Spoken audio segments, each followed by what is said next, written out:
Sendo a casa rodeada de jardim, a camareira tinha de atravessá-lo para receber do leiteiro o leite. Um dia, o espírito passou a abrir a fechadura da cancela, apenas se aproximava o leiteiro, e isso continuou fazendo durante todo o ano. Quando os patrões regressavam, cansados do passeio, invisível mão prevenia a camareira dessa chegada. Um dia, a senhora V ouviu uma voz chamá-la pelo nome, e, entrando em comunicação com essa voz, o espírito lhe disse que passaria a falar por seu intermédio, e não pela camareira, pois esta não mais devia ser magnetizada. De fato, certa manhã, a senhora V ouviu ditarem-lhe esta ordem para seu marido: deves fazer vender, em Paris, por telegrama, 6.000 liras do juro de 3%, e comprar 10.000 de italiana. Quero que ganhes este dinheiro para fazeres uma obra de caridade que te indicarei. A coisa era bastante estranha, porquanto a senhora V ignorava não só as combinações, mas também a linguagem da bolsa. O marido objetou ao espírito que a sua combinação era cavaleiro das liquidações, sendo a renda italiana para o dia 15 e a de 3% para o fim do mês. Sei, respondeu, o italiano se liquidará antes, porque o benefício que resulte deve empregar-se pronto, com o outro se fará um presente à tua filha. Daquele dia em diante, pela manhã, o ignoto predizia o valor dos títulos que, depois, às 4 horas da tarde, eram transmitidos telegraficamente. Solicitado a predizer de véspera, respondeu que necessitava da noite para informar-se. Um dia, em que V achou a diferença de 2,12 cêntimos entre o valor profetizado e o telegrafado, pediu explicação ao espírito, e este respondeu: isto resultou de um mau sujeito que influiu na cotação à última hora, precisamente ao soar da campainha. Isto demonstra que o espírito conhecia a gíria da bolsa. Ele, depois, revelou o conteúdo exato da caixa forte dos haveres e quanto cada um dos V tinha na algibeira, fazia as contas exatíssimas dos lucros das operações, incluídas as despesas dos telegramas e corretagens, e acrescentava: teus negócios não te devem preocupar, deles me encarrego, e não tens mais do que me obedecer, para te veres coberto de riquezas. Tendo-se quebrado a estatueta da Virgem, o espírito, depois de haver pedido o prazo de uma noite para informar-se, indicou a casa de um modelador de gesso, em rua completamente ignorada dos V, onde, efetivamente, ele morava. Dos 3.000 francos de lucro da primeira parte da operação da bolsa, reservou 1,000 para um pobre. Declarou depois que desejava oferecer à filha de V um piano, que estava na rua Tournai, N graus 50, ao preço de 650 francos. Seguiram o conselho, porém, apressaram em 600 francos. O espírito explicou que a diferença provinha de equívoco da vendedora, e, com efeito, no ato do pagamento, foi percebido o engano. Esta aparência de erro exclui a telepatia e a visão à distância, e a exclui também o fato de que, quando o espírito indicava a pessoa a ser socorrida, algumas vezes precisava não só o nome, mas ainda números, a rua e o andar, desconhecidos para os V, de modo que, com frequência, necessitavam percorrer uma série de ruas, se encontrar a que procuravam, porém o espírito os fazia voltar, até encontrá-la. Algumas vezes, tratava-se de gente rica em aparência, mas imersa em secreta miséria.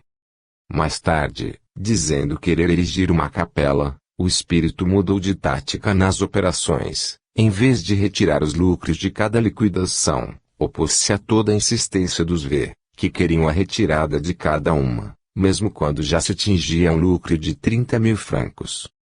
O pior é que continuou a se opor, quando se avizinhava a guerra de 1870, e ainda quando esta se declarou, de modo que sobreveio o desastre.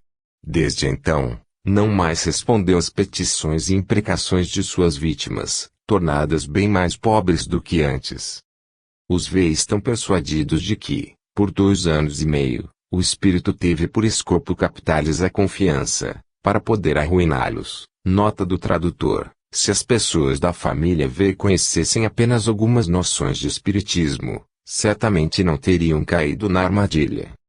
Evidentemente, aqui o médium, ou melhor, As duas médiuns foram um meio automático e involuntário de comunicação de um espírito que tinha plano de conduta todo especial e completamente oposto aos desejos e aos interesses das próprias médiuns, cuja desgraça ele provoca, e para a qual estas não podiam, nem mesmo inconscientemente, contribuir, porque nem mesmo no inconsciente se pode abrigar um desejo tão teimoso e dissimulado de fazer dano a si próprio.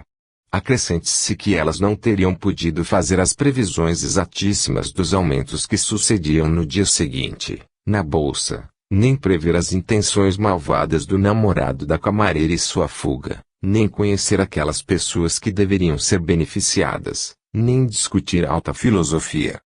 Pode-se admitir que os duplos das duas médiuns vissem, à distância, no caso da estatueta, que abrisse a cancela ao leiteiro, que avisasse a camareira do retorno dos patrões. Porém, não se compreende como pudessem as médiuns, nem seus duplos, falar de coisas filosóficas, sendo indótas, que movessem imensa cama, como se fossem atletas, que previssem, não só as cotações da bolsa, mas também as intenções do namorado e as aventuras que lhe deviam acontecer. Extraordinário em tudo que narramos é certamente o cunho pessoal e intencional do espírito, superior à ação das médiuns. Estranho é, todavia, o fenômeno vocal. Conquanto maravilhoso, o fato não é isolado. Uma série de fenômenos auditivos se encontra nas memórias da senhorita Clairon. Um jovem bretão estava tão enamorado dela, que, pela mágoa da recusa, enfermou e morreu. O caso ocorria em 1743. No mesmo dia em que expirou, fizera suplicar inutilmente a Clairon que a fosse vê-lo, no que não foi atendido. Ao contrário, naquela noite, deu ela uma festa em sua casa. Havia ela apenas terminado de cantar uma canção, quando, ao soar das 11 horas da noite, se ouviu agudíssimo grito. A tétrica modulação, narra a senhorita Clairon, fez empalidecer a todos. Eu desmaiei, e, por um quarto de hora, permaneci desacordada. Os amigos, os vizinhos e a própria polícia ouviram aquele grito, à mesma hora, enviado, cada dia, sob minha janela, que parecia vir do vago do ar. Eu fazia refeição raramente fora de casa, e, nesses dias, nada ocorria, mas, reentrando no meu aposento, ouvia-se novamente o grito, ao nosso derredor. Um meu colega de arte, Roseli, muito incrédulo, impressionado com a minha aventura, solicitava-me que evocasse o fantasma. Fosse fraqueza, fosse audácia, aqueci. O grito ressoou 3 vezes, terrível pela intensidade e rapidez, porém, por muitos dias, não mais se repetiu. Ela acreditava estar para sempre liberta, mas enganou-se. O grito a seguiu em Saint-Cloud, aonde fora com a sua companhia teatral. Depois, sucedeu outro fenômeno mais surpreendente. Cada dia, às 11 horas, ouvia-se uma detonação, como que de um tiro de fuzil contra a sua janela. Depois, bater de mãos, à base de aplausos, e, após, sons melódicos. Por fim, tudo cessou. Não muito tempo decorrido, a soube, por uma velha senhora que assistira aos últimos momentos do jovem, que, quando ele se convenceu de que a atriz não iria vê-lo, apertou a mão da senhora, desesperadamente, e exclamou: cruel! Arrepender-se-á, eu a perseguirei depois de morto, tal qual a persegui em vida. Nestes últimos casos, mesmo admitindo a intervenção inconsciente de um médium, a ação do morto é preponderante e independente da do médium, pois atuava contra o interesse deste com um caráter evidentíssimo de sua própria autonomia pessoal. 8. Resumo. Se casos há, no geral temporários, em que os fenômenos das casas assombradas se podem explicar pela ação de médiuns, muitíssimos outros existem em que esta ação é mínima, e são estes os de maior duração, secular às vezes, e nos quais a ação dos mortos é controlada com as comunicações tipológicas ou com aparições ou com vozes ouvidas pelas pessoas sensíveis, fatos estes conhecidos desde tempos antiquíssimos em todo o povo, através da lenda popular.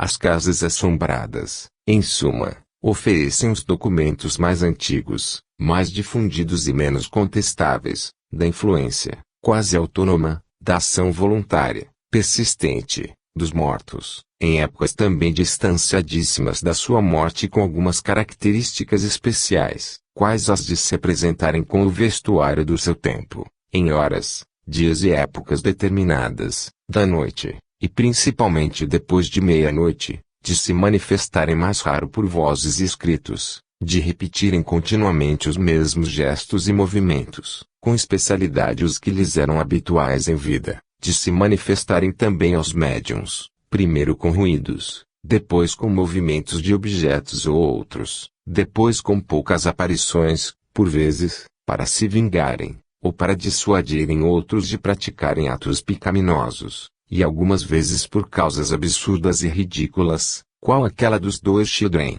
que se acreditavam proprietários do castelo, que havia um século abandonaram, e que reivindicavam, ou, então, para anunciar a morte próxima de alguma pessoa. Quando estes fenômenos estão mais diretamente influenciados por um ou mais médiums, têm caráter mais intenso, as aparições são mais vivazes, continuadas, conquanto mais transitórias, de 15 dias a 24 meses.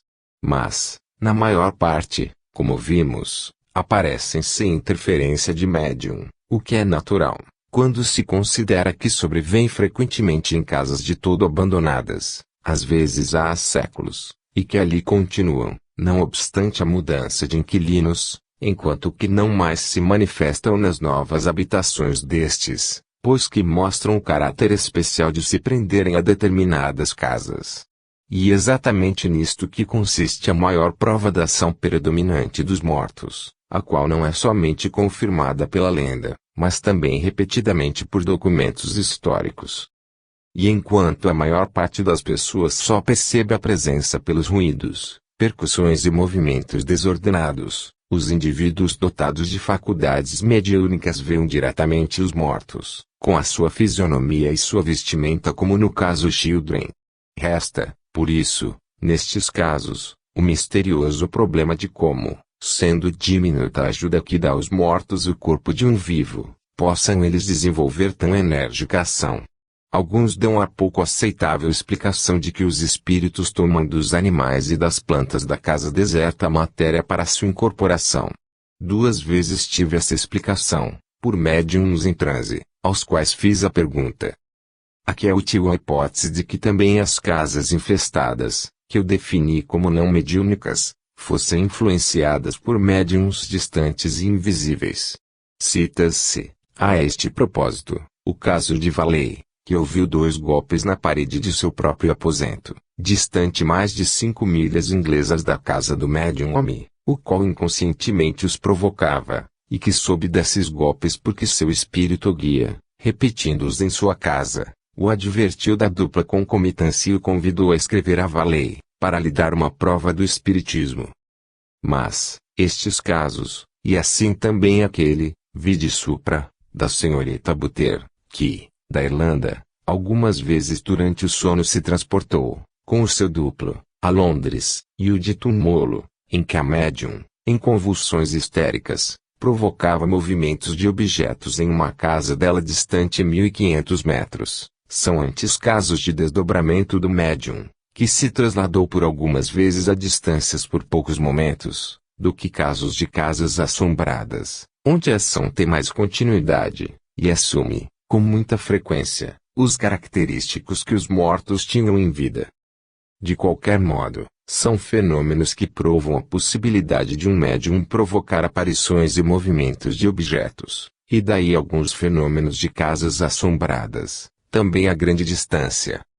Melhor ainda responde a hipótese de que os espíritos dos mortos, nestas casas desertas, recebam energias de médiums distantes, que eles próprios escolhem. Hipótese que teria por apoio a interrupção dos fenômenos, sob práticas religiosas, as quais devem ter influências sugestivas sobre os vivos, e ainda se apoiariam nas declarações feitas pelo espírito de Stasia, Ocean X, de que lhe fornecia energia, em Londres, uma neurótica que caía em convulsões quando ela, Stasia, se manifestava em Paris.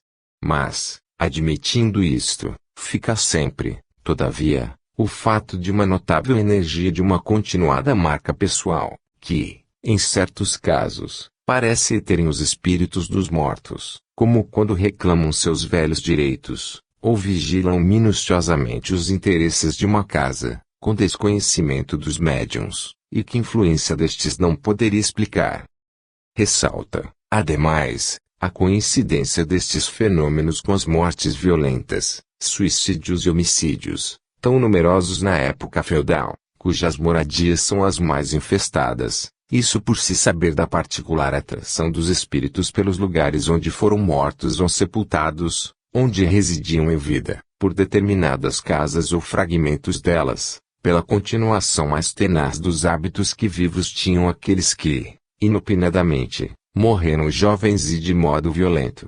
E essas manifestações não são únicas, há estes casos de habitações assombradas, sem médium aparente, aqui acrescer os de pedradas, tão frequentes quanto breves, isto ainda sem concurso aparente de médium, e os fenômenos luminosos, qual o de Quargnento, que começou a ser notado pelo Sr. Srembo, nos primeiros meses de 1895, e depois pelo professor Falcomer, professor Garzino, livre docente de Química, pelo engenheiro Capello, etc. O fenômeno se manifestava mais ou menos às 20,30 horas. As dimensões da massa luminosa eram as de uma grande lâmpada, mas, algumas vezes, chegava ao diâmetro de 60 a 70 centímetros. O movimento de translação era aos saltos, ia desde a igrejinha de São Bernardo, onde estão enterrados os membros da família Guasta, ao cemitério, e, cerca de meia-noite, regressava à igrejinha. O fenômeno se produz em todas as estações do ano, mas nem todos podem vê-lo, e é conhecido no país sob o nome de fogo de São Bernardo. Um fenômeno análogo foi observado em Berbeno de Valtellina. Os movimentos são intencionais, sempre em determinada hora, e se desenvolvem de um campo a um edifício. É uma chama que foge a toda a lei química e, entre um e outro, passa através das árvores sem as queimar. Tudo prova que sejam manifestações espiríticas, tanto mais se recorde quantas vezes, nas sessões mediúnicas, aparecem globos e fachos luminosos nos pontos onde se obtêm manifestações de espíritos. Pois bem, não foi possível, embora se hajam feito indagações, encontrar nas vizinhanças de Quargnento e de Berbeno indícios de médiuns. É, pois, bem curioso notar como possam, nestes últimos tempos, ocorrer estes fatos, tão numerosos e documentados, enquanto que, por quase 2 séculos, não se observou nenhum, salvo entre as classes das últimas camadas populares, as quais não estavam, diremos, em contacto com as classes cultas. Estas, de qualquer modo, não acreditando, ainda quando se produziam sob seus próprios olhos, não se preocuparam em examiná-los, nem de propalaí-lhes a existência, pelo que se perdiam da memória. Agora, acontecem, são observados e estudados, se bem que depois sejam esquecidos facilmente e tratados com incredulidade e escárnio. Assim, no caso fumeiro, se eu não houvesse insistido, se não houvesse retornado ao lugar do acontecimento, ter-se-ia acreditado que, com o primeiro aparecimento da polícia, ou da minha, os fenômenos teriam desaparecido, e teriam sido atribuídos a truques, desviando deles toda a atenção. Capítulo 13. A crença nos espíritos dos mortos entre os selvagens e os bárbaros. O fato de que em todos os tempos e em todos os povos esteve sempre viva a crença em algo invisível, que sobrevive à morte do corpo, e que, sob o influxo de condições especiais, pode manifestar-se aos nossos sentidos, tornando-nos propensos a aceitar a hipótese espiritista.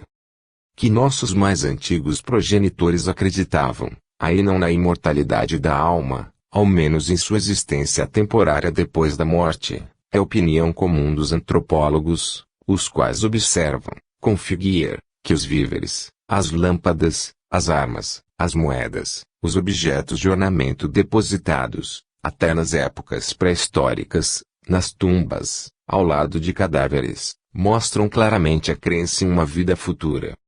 E essa mesma crença nós encontramos ainda junto de todos os povos selvagens, Mesmo entre aqueles que têm de Deus uma ideia extremamente vaga, ou não a têm de maneira alguma.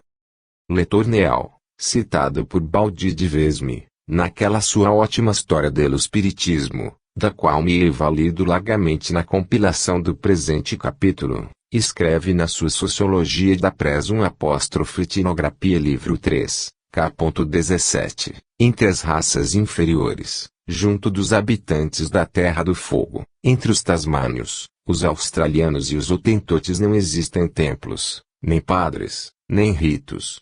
Nessa fase primitiva do desenvolvimento humano, a religiosidade consiste em crer na existência de espíritos antropomorfos e zoomorfos que habitam as rochas, as grutas, as árvores, etc., e a ideia de comunicar-se com estes seres não ocorre a ninguém. Um pouco mais tarde, o homem, tornado mais inteligente, raciocinados, chega naturalmente a pensar que, com genuflexões, dádivas, etc., chegará a pesar nas decisões destes deuses feitos à sua imagem.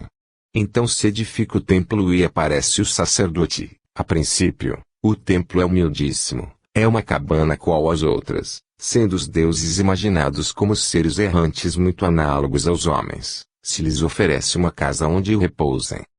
Com o tempo, e principalmente antes disso, aparece o sacerdote que, de boa ou má fé, pretende ter o privilégio de comunicar com os espíritos, de servir de intermediário entre eles e os homens.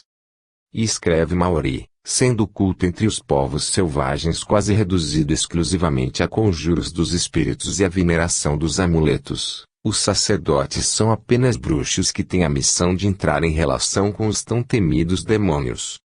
Alguns viajantes têm falado de populações selvagens completamente ateias.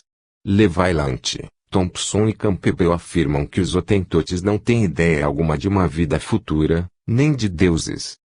No tocante à religião, diz o missionário Tyndall, creem que suas almas sejam quase como folhas em branco.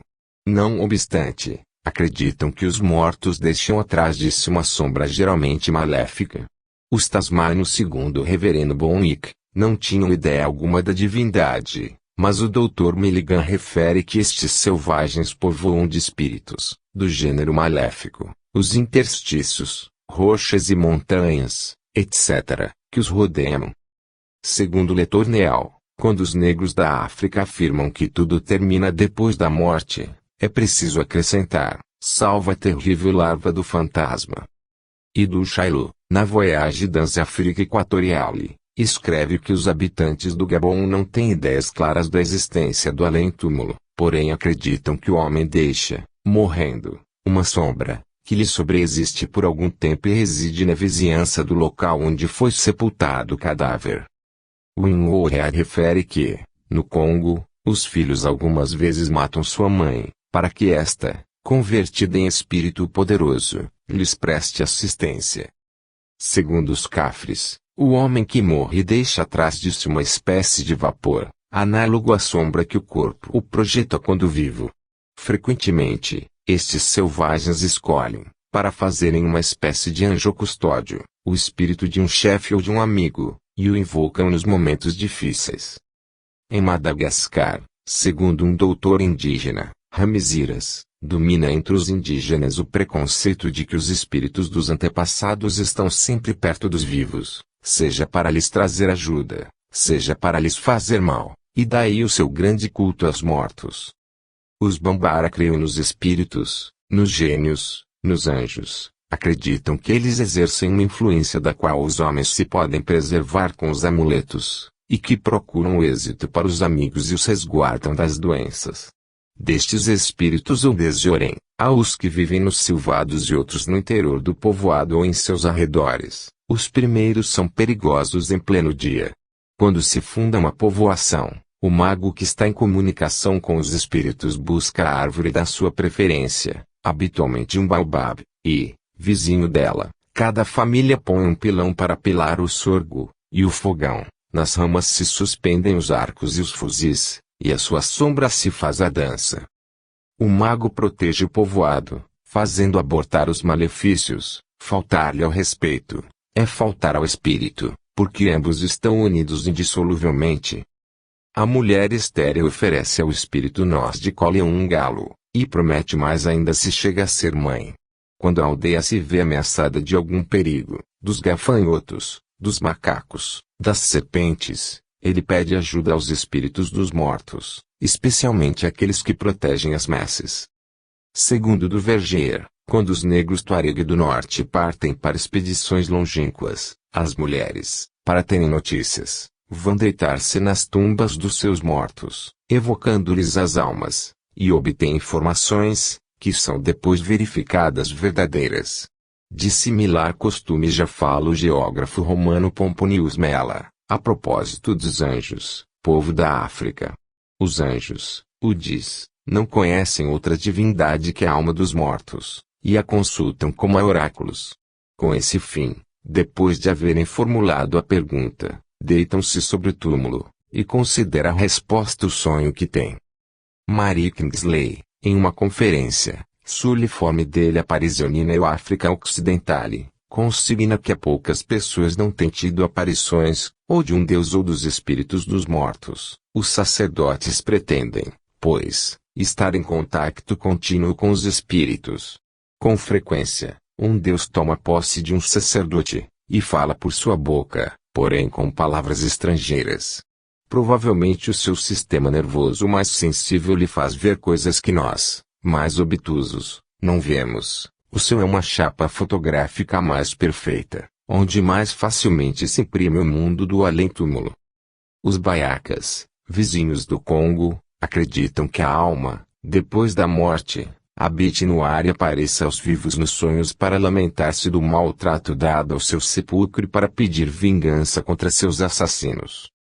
Os Oemba do centro da África creem que os espíritos dos mortos Mipazi, vagam nos bosques onde foram inumados, algumas vezes, encarnam no corpo de uma serpente, ou aparecem aos crentes, no sono, porém mais frequentemente estão em relações com os vivos por meio de mulheres magas. Estas tomam o nome e imitam os gestos do morto, entregam-se à dança sagrada, caem em êxtase, proferindo palavras que só um mago médico interpreta, e dão indicações úteis aos guerreiros e aos caçadores. Os indígenas da Oceania, embora disseminados em tantas ilhas separadas por vastos mares, têm crenças quase que uniformes a respeito da existência de uma vida futura. Segundo eles, o espírito humano permanece por certo tempo, cerca de 3 dias, em torno do cadáver, e percebe perfeitamente quanto se diz.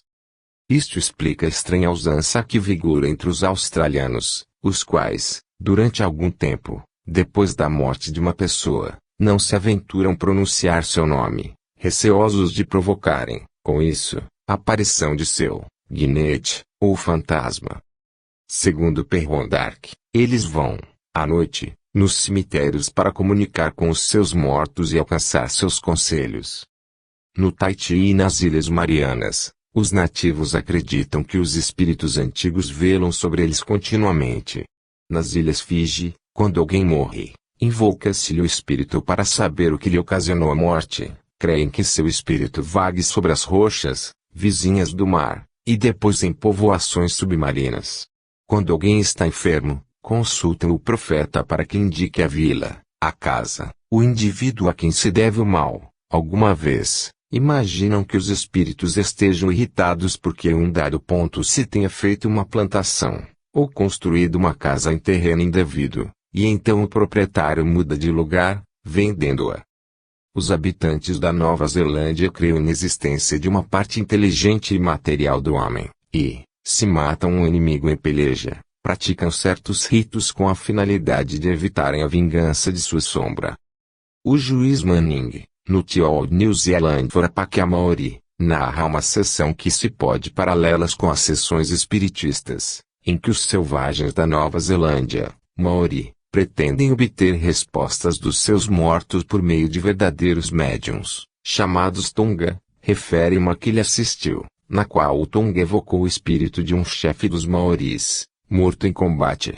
Saudados os presentes, o espírito pediu notícias da sua família, e a um irmão, que lhe perguntou como se encontrava, respondeu está bem. Indagado pelos amigos quanto a notícias sobre outros mortos, ele as deu, prometendo-lhes comunicar as suas mensagens no outro mundo. Convidou o irmão a dar um cerdo e seu fuzil ao sacerdote, e revelou o lugar onde estava oculto um diário da tribo, por ele escrito. Segundo Dumont d'Urville, os sacerdotes Tonga, na Oceania, apresentam todos os fenômenos que os antigos assinalaram com as pitonisas e com as sibilas, e que o magnetismo reproduz. Marner, em Tongatabu, viu os sacerdotes inspirados por uma divindade que sabiam verdadeiramente adivinhar o futuro ao som de tambor, tal qual os padres siamanos, na Sibéria. Lafiteau, a propósito dos peles vermelhas, escreve que eles creem, não só em Deus, como também nos espíritos ou gênios dos mortos, dos quais uns mais do que outros são favoritos. Segundo Showcraft, os Sioux, índios da América do Norte, temem tanto a vingança dos espíritos, que o homicídio lhes é desconhecido, tal a certeza da vingança dos assassinados. Nas letras edifiantes, os missionários, os quais, nisto, são testemunhas mais do que imparciais, falam dos ídolos que se movem espontaneamente, de objetos transportados imprevistamente de um lugar para outro, ainda mesmo que bastante distanciado.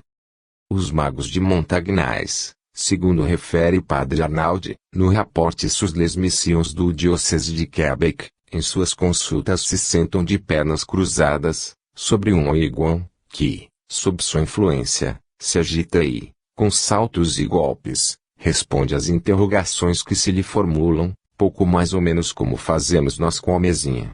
As adivinhações as fazem com uma espécie de cela cilíndrica, de casca de carvalho, que mais ou menos corresponderia ao nosso gabinete mediúnico, dentro do qual pode estar de pé um homem. Apenas entre o sacerdote, inicia-se grande rumor, e depois se ouvem vozes, uma débil, uma fortíssima, a do sacerdote, e a débil muitas vezes revela fatos ignotos e distantes. O juiz Larrabé viu, entre os peles vermelhas, um mago, índio, construir 3 espécies de pequenas tendas de couro, que apenas podiam acomodar um homem, situadas a cerca de 2 pés de distância uma da outra. Em uma metia os seus mocassim-botas, em outra, acessórios, e, na do meio, entrava ele. Todo índio que desejava falar com o morto, fazia a pergunta, e em seguida as tendas começavam a mover-se e saíam vozes de todos os 3, emitidas ao mesmo tempo, que só o mago podia interpretar. Segundo Litz Gibbons, último governador de Baisland, muitos, entre os peles vermelhas, são médiuns e obtêm maiores resultados do que os nossos médiuns. Os espíritos, que se manifestam por intermédio deles, têm nomes espanhóis ou americanos e pretendem pertencer a raças pré-históricas, das quais se vêem os monumentos sob as florestas virgens. Curioso, a este propósito, é o relato de um certo Henri, prisioneiro dos Hurões, na guerra de 1750. Tratava-se de saber se deveriam aceitar uma proposta, feita por Sir Johnson, de enviarem seus chefes ao Forte do Niágara para concluir a paz. Sendo assunto importantíssimo, quiseram consultar o espírito de um chefe célebre, chamado Grande Tartaruga, que se manifestou na tenda mágica, primeiro sacudindo-a, e depois com a voz. Perguntado se no forte havia muitos soldados, ausentou-se e voltou, dizendo que eram pouquíssimos, porém muitos estavam esparsos ao longo do rio, embarcados, e que, se os chefes fossem, seriam cumulados de dádivas. E assim, de fato, aconteceu. O juiz Larrabé conta que um comerciante esperava um agente havia muitos dias, quando o mago médico lhe propôs dar notícias. Cobriu a cabeça com os seus panos, e disse, quando o sol estiver a ponto de sumir, verá chegar o teu amigo. E assim se verificou. Os esquimós creem nos espíritos, o mais poderoso dos quais é Torgassuk, que tem sob sua autoridade um exército de gênios inferiores, muitos deles a serviço dos magos. Jacques narra de um faquir que, depois de haver realizado maravilhas, voos, desaparição do corpo, levitações, etc., lhe disse, ao ser interrogado sobre como obtinha aqueles fenômenos, eu não faço, são os espíritos dos teus antepassados que fazem isso. Tanto é verdade, que eu sigo, vou longe, e só os espíritos te farão sentir a influência deles. E, com efeito, tendo-se fechado numa habitação distante do palácio, obteve-se, à noite, uma série de sacudidelas, movimento de mesas, e de raptos que duraram até o amanhecer. Ora, é este ali fato que me chamou a atenção, confirmar-se, na Índia como na América, regiões sem ligação histórica, o médium como agente passivo dos fenômenos, enquanto que o ativo seria o morto, não obstante ser verossímil exatamente o contrário. Os bárbaros escandinavos, germanos e celtas, se agora dos selvagens passamos para os bárbaros de todas as idades, vemos, com pequena diferença, repetirem essas mesmas coisas. Sabemos de quantos diversos gênios, gnomos, silfos, silfites, normas, valquírias, alfes, etc. está povoada a mitologia germânica e escandinava. Mas, onde maiormente se acentuou a crença no mundo invisível foi na raça céltica. Para os gauleses, os espíritos eram a alma dos mortos, e com esses se mantinham em relação, por intermédio de seus sacerdotes, os druidas, e de seus videntes, que caíam em êxtase, profetizavam e evocavam os mortos nos recintos sepulcrais de pedra, chamados Domen ou Kronleche. Narram os historiadores que Vercingetorige discorria nas densas selvas com as almas dos valentes mortos pela pátria, e dele se conta que, antes de sublevar a Gália contra Júlio César, foi à ilha de Sem, a vetusta morada das druidezas, onde o gênio lhe apareceu e lhe predisse a derrota e o martírio.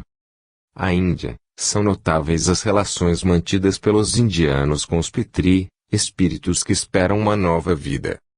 Entre os documentos que provam a antiguidade das práticas espiritistas na Índia, citarei a Agruchada, ou Livro dos Espíritos, em cuja última parte são descritos os modos de evocação que se devem seguir, com o objetivo de obter que os Pitri, os espíritos dos antepassados, consintam em manifestar-se aos homens.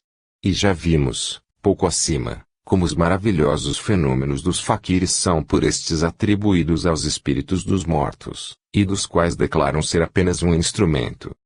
Os espíritos na Indochina, a crença nos espíritos é vivíssima entre os anamitas, cuja verdadeira religião é a dos antepassados, dos quais os manes velam sobre a família e a protegem.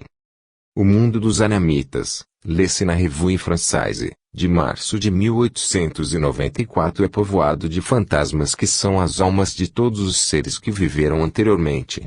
Os espíritos das pessoas mortas sem ascendência, ou que delas os descendentes não cuidaram, ficam errantes, engrossando o exército de maus espíritos que os anamitas bastante temem.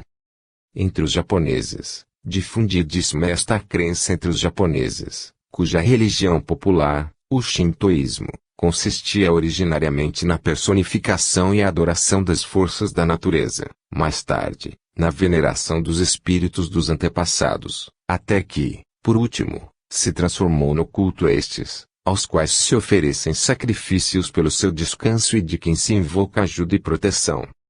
E J. K. Godrich, no Ausland de 18 de fevereiro de 1889, falando dos Ainu, população semi-selvagem e autóctone japonesa, assegura, quanto às suas concepções a respeito da vida futura, não são muito claras, todavia, creem todos que os espíritos dos mortos mantêm simpático comércio com os vivos, os quais podem confiar naqueles como gênios tutelares que velam seus povoados, zelando pelo bem-estar dos seus habitantes.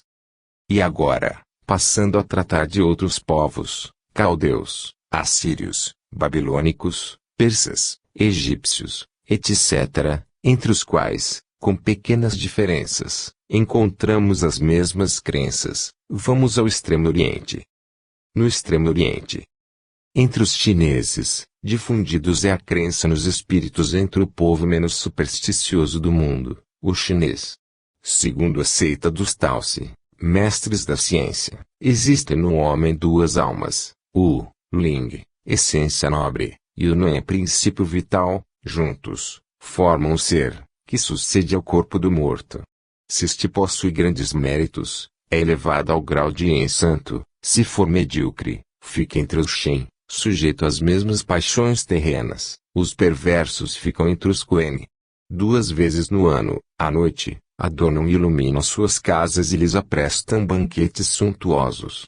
Após isso, dirigem-se processionalmente aos cemitérios e convidam os espíritos dos mortos a segui-los à casa, para participarem da comida familiar, e, uma vez terminada esta, retornam à necrópole, para acompanhar os espíritos. Esta é a chamada festa dos Mani ou dos espíritos, e em uso também no Japão, como era em Roma, vide antes. São notórias as mesas dos antepassados, que toda a família chinesa abastada custodia no oratório doméstico.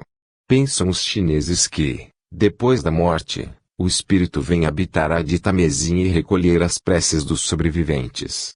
São todavia notórias, na China, as mesas girantes, das quais o Abade Vincot, missionário, escreve, no Universo, de 14 de abril de 1857, são aqui conhecidas, desde há muitos séculos, as mesas semoventes, que sabem também escrever, com ajuda, seja da pena, seja de um lápis que se lhe preside perpendicularmente a um dos pés. O Jornal dos Debates Maio de 1894, a propósito das mesinhas girantes, adotadas pelos lamas do Tibete, para interrogar os espíritos, registra, coloca-se no meio de um aposento uma mesa redonda, coberta de cinza ou areia. Ao teto é presa uma flecha que toca com a ponta a mesa. Os lamas, colocados em círculo, apoiam as mãos sobre o móvel. Aos poucos instantes, a mesa começa a mover-se e a flecha se agita e escreve na cinza as respostas às perguntas formuladas. As respostas são francas, no idioma do país, e as letras pertencem ao alfabeto tibetano. Nos fins de 1829, lia-se nos Anales des Voyages, aquele que, na China, deseja consultar um sim, prepara 2 mesitas e as cobre com um pó branco, depois, busca uma varinha da qual se faz um pincel, e traz, para que o maneje, um rapaz que não saiba ler, nem escrever. Se o espírito quer manifestar-se, o pincel começa a mover-se, e dá as respostas, em prosa ou verso, segundo as circunstâncias.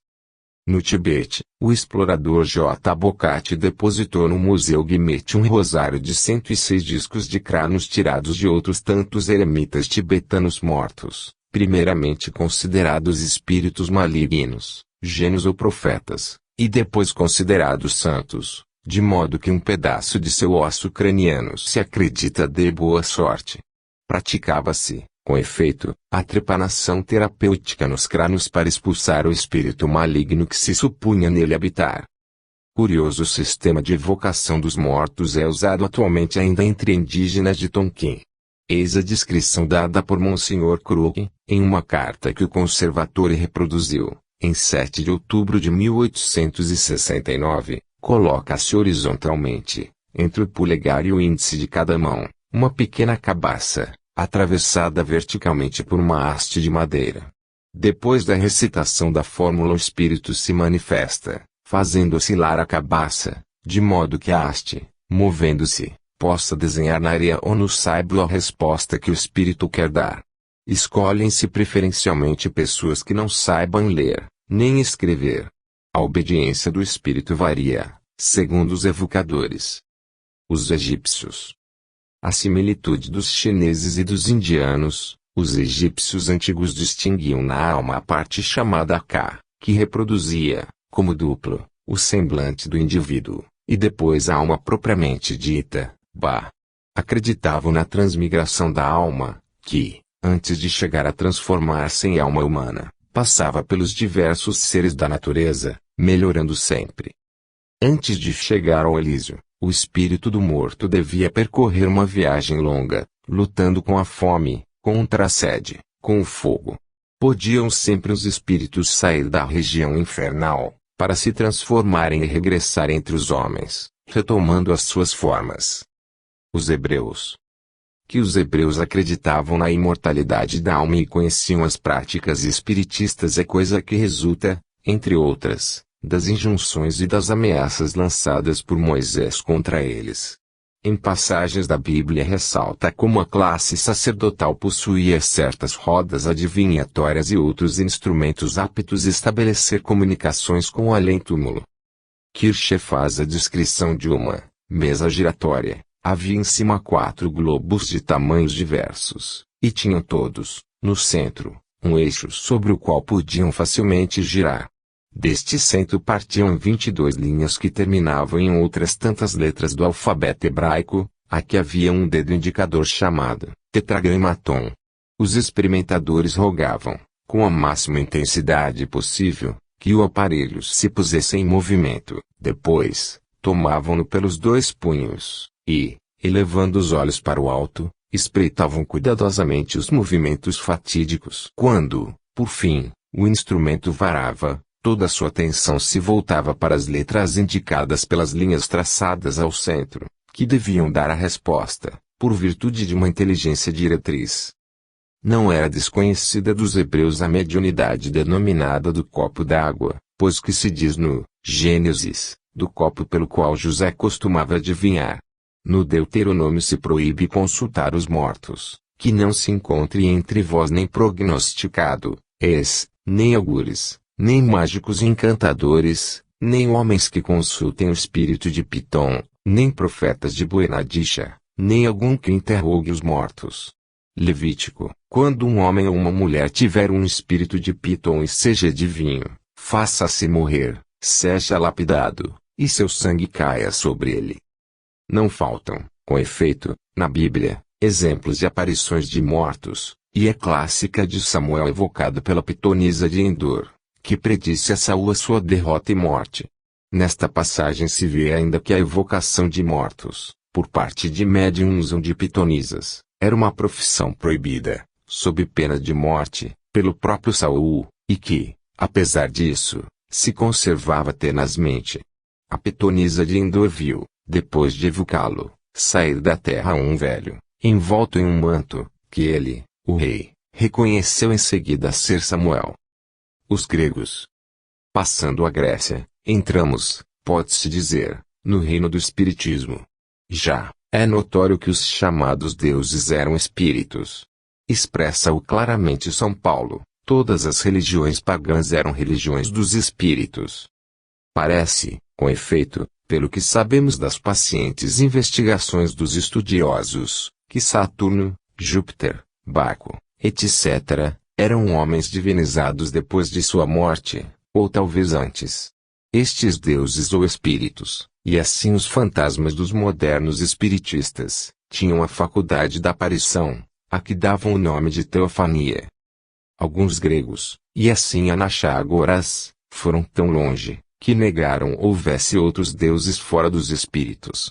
São os vossos mortos, disse Clemente de Alexandria aos pagãos do IV século, fortes pela autoridade, que o tempo concilia com o erro, tornados deuses junto dos seus descendentes.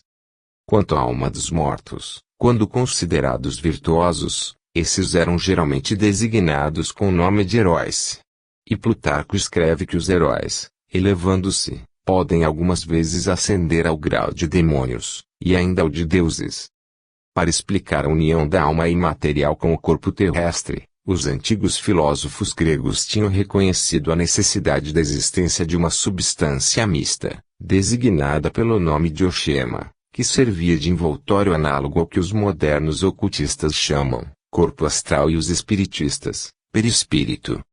Na Grécia, acreditava-se na aparição dos mortos, não só o vulgo, mas também os filósofos, especialmente os platônicos e, antes, os pitagóricos, os quais pensavam que o espírito humano era composto de uma parte celeste intelectiva e de uma parte visível em determinadas circunstâncias, porque corporal. Admitiam, ainda, que a alma, depois da desencarnação, conservasse a forma do corpo, se bem que intangível, e que o ar fosse cheio de espíritos, os quais nos inspiram e, com frequência, se comunicam conosco. E a familiaridade dos pitagóricos com as práticas era tal, como disse Aristóteles, que se maravilhavam quando ouviam alguém dizer que jamais havia visto um espírito. Por último, Demócrito dizia que aos homens se apresentavam frequentemente fantasmas visíveis e audíveis, anunciando o futuro. Numerosíssimos são os casos de aparições de mortos, dos quais a história e a tradição conservaram lembrança.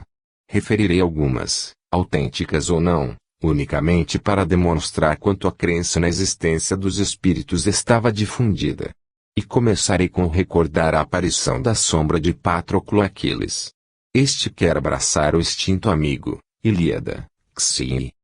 Pausanias assegura que, no campo de Maratona, 400 anos depois da batalha se ouviam ainda os gemidos e os suspiros dos homens e dos animais ali sucumbidos, e deles se viam distintamente as sombras. E narra Plutarco, de Eliseu de Terina, que, tendo perdido o filho, Entínio, e suspeitando que este morrera envenenado, foi a um templo onde se evocavam os mortos. Depois das costumadas cerimônias, adormeceu e viu em sonho a sombra do filho, de quem recebeu algumas tabuinhas, as quais, ao despertar, encontrou entre as suas mãos, estando nelas escrito que não devia chorar a morte do filho, porque este havia recebido um favor dos deuses.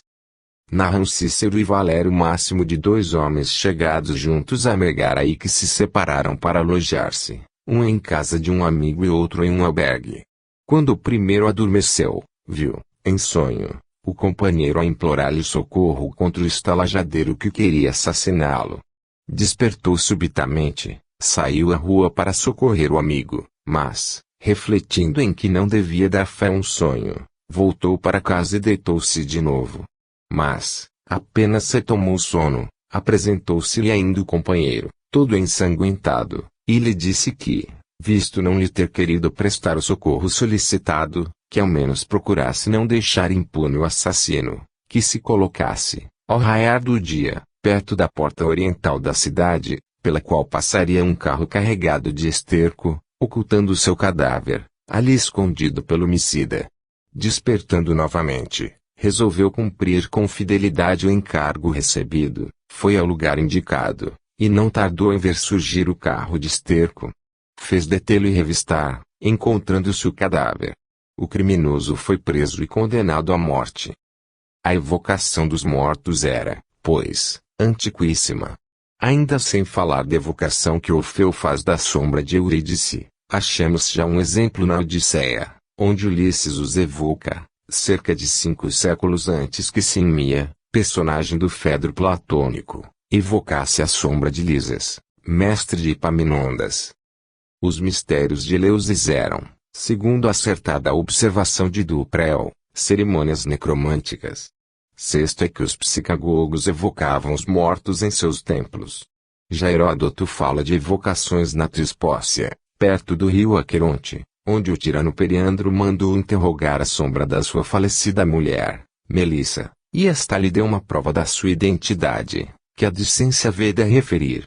O próprio Aristóteles foi ameaçado de processo, por haver pretendido evocar o espírito de sua finada esposa. Os romanos. Apontamos, há pouco, a festa dos espíritos que os chineses costumam celebrar. Uma semelhante encontramos entre os romanos, que usavam oferecer aos espíritos suntuoso banquete silicernium.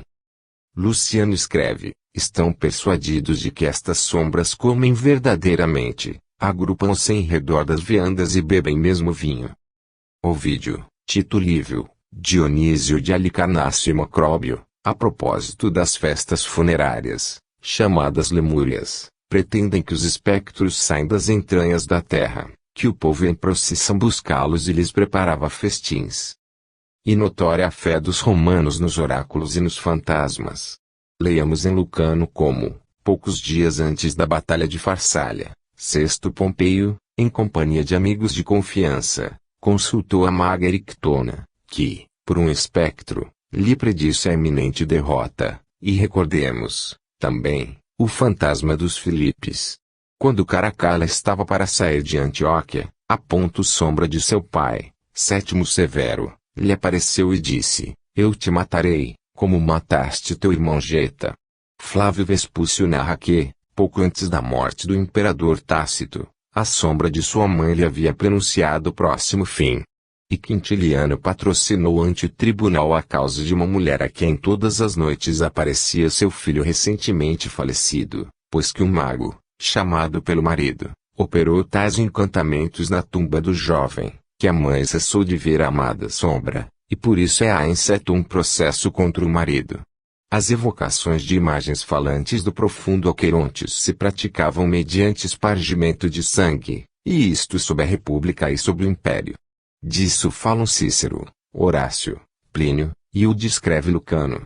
Foram acusados igualmente muitos imperadores, entre eles Nero e Caracalla.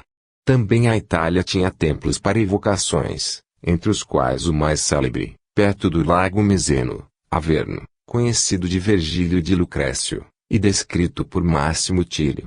E, vindo a Idade Média e a Moderna, quem poderá dizer quantas são as almas que vieram atormentar os mortais? Benedito XIV sentenciou, in numera sunt apparitionum exempla, quibus sanctis aeternam consecutus fuisse felicitatem ostenderunt. Nos espíritos muitos acreditaram, na Idade Moderna, ainda antes de Swedenborg. Wallace cita as desordens do que aconteceram no antigo palácio de Woodstock em 1649, as de M. Montpesson e Report em 1661, as de Swartz em 1716 na família de Wesley, pai do fundador do metodismo, o Revenante, de Cooclane, examinado pelos doutores Johnson, Bishop e Percy, os fatos extraordinários na casa de M. Jobson, no Sunderland, em 1839, que foram estudados e publicados pelo Dr. Clany, membro da Sociedade Real e certificados por 16 testemunhas, entre elas 5 médicos. E Wallace só se refere a exemplos ingleses, pois não conhece os colecionados por Duprel, Perty, Jung, Stilling e toda a falange de escritores alemães deste século. A Ludovico, o Mouro, queriam apresentar o jovem por intermédio do qual os espíritos se faziam visíveis ad faciem. John Bray, celebrado matemático e astrônomo na corte da Rainha Isabel, teve larga série de sessões espiritistas como o médium Kelly, e conservava as atas, publicadas depois por Casalbonus, em 1659. Cardano e Benevenuto Cellini tinham faculdades mediúnicas. Aquele declara haver falado com os espíritos elementares, e este refere haver evocado os espíritos malignos, no segundo livro da sua autobiografia.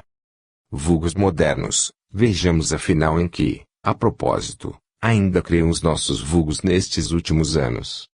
Na preciosa biblioteca dele Tradizioni Populari Siciliani, de Petré, está escrito, que os campesinos adoram as almas dos condenados, creem que elas defendem os débeis contra os ladrões noturnos, diminuindo as forças destes, e isso especialmente perto do Rio Oreto, onde estão enterrados. Centenares de quadrinhos na igreja da Madonna del Fiume assinalam estes milagres. Estas almas vagueiam, à noite, com aspecto humano, respondem aos adoradores e dão conselhos, principalmente no verão. A alma dos justiçados, suicidas, mortos nos hospitais, etc., ou ficam encarceradas no corpo de animais, sapos, lagartos, ou reaparecem no mundo, pela vontade de Deus ou por seu capricho. As dos assassinados vagueiam no sítio onde caíram e se lamentam durante todo o tempo que deviam permanecer vivos, e depois se precipitam no inferno. Para se subtraírem deste viver, procuram entrar no corpo dos vivos, nas proximidades da meia-noite. Certas almas de célebres judeus, condenados, vagueiam no ar ou debaixo da terra. Aparecem os espíritos, no geral, da meia-noite às 6 da manhã, e isso no verão. As dos mortos comuns saem de 1 graus a 2 de novembro, à noite, da sepultura, para alegrar os filhos, e se vestem de branco. Vosgos, na França, nos Vosgos, o culto aos mortos tem grandes honras. No dia de Todos os Santos, servem na mesa uma polenta de milho em honra das almas do purgatório. No dia de Finados, as almas vão em procissão, e ninguém sai, para não as encontrar. Na Bretanha, acredita-se que os espíritos retornam à terra para corrigir os vivos, para fazer penitência, principalmente os padres que fraudaram nas missas. As infanticidas se tornam lavadeiras toda noite, os devedores vêm, para que consigam pagar os seus débitos, e os mortos insepultos, para conseguir sepultura. Há os que aparecem, porém só aos que são especialmente escolhidos, vale dizer, aos médiuns. Há os que se vingam dos inimigos, acima de tudo, têm primazia os mortos violentamente,